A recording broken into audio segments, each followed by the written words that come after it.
lovelies. Just to let you know that I'm still alive and somehow didn't manage to drink myself to death last night, though not for want of trying, I suppose. Points for trying. Yeah, I'm fine. I don't drink very often, and it's kind of a nice release, almost, in a lot of ways. Because it's difficult. You know what it's like to show vulnerability online these days in any way is not perhaps the wisest move, but I think we all have to show vulnerability from time to time, and the meds that I'm on really flatten my emotions as well. So from time to time, it's a good idea to have a few drinks and just go bleh. I guess. God, the fallout from the whole thing with this consent thing is still rolling on, and it's just impossible to have a decent conversation with anyone about it. You can assume they're good intentions, you can approach it nicely, and there's just no reciprocal attempt to understand where you're coming from.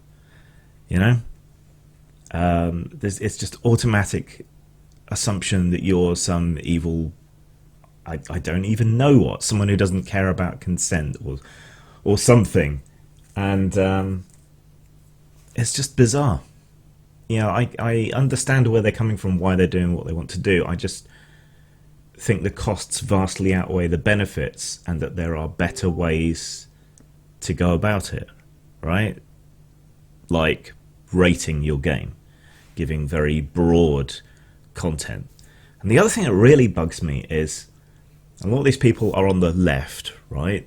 But I genuinely am left-wing. And for people on the left, they don't seem to understand the concept of the greater good, right? If one person is made slightly uncomfortable by a certain aspect of a story, while 5, 6, 10, 50, 100, 1,000, however many other people get a kick out of it, why should you get to impose your issue with the thing that lots of other people enjoy on them?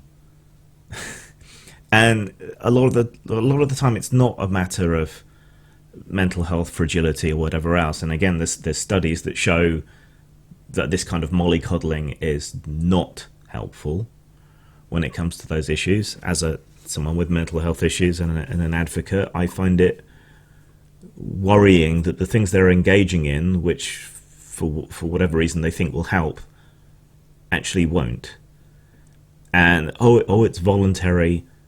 Is it always going to be voluntary? You've got lines and veils and other procedures already being enforced by certain conventions. How long before this starts getting enforced at conventions and being abused? Like, again, the UK Games Expo situation showed, and it's not the only one. But you can't even have the conversation. You just say, excuse me, I don't think it's a good idea, but it's not because I think consent is a bad idea. Here are some of my artistic and creative and other reasons why I don't think this is a good way to go about things. And suddenly you're on blast on Twitter, and trolls and so on from that side of things are turning up in your mentions and God knows what.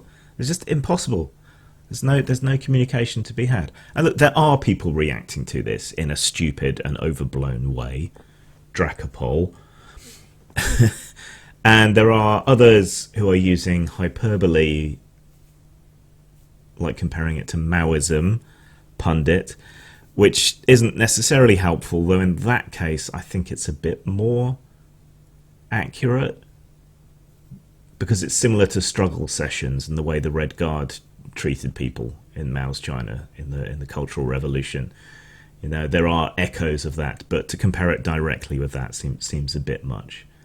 But then the people that he's having these arguments with don't seem to know the history of the Red Guard or the Cultural Revolution or Mao or struggle sessions, or anything, which is bizarre. It's just impossible to get through to anyone. And yet I keep trying like a fool. Fish and chips this evening, and then I'm probably going to stream the Youngblood Wolfenstein tonight. Try and get that wrapped up, because I think I'm getting fairly close to the end. So I'll see you there. Zang.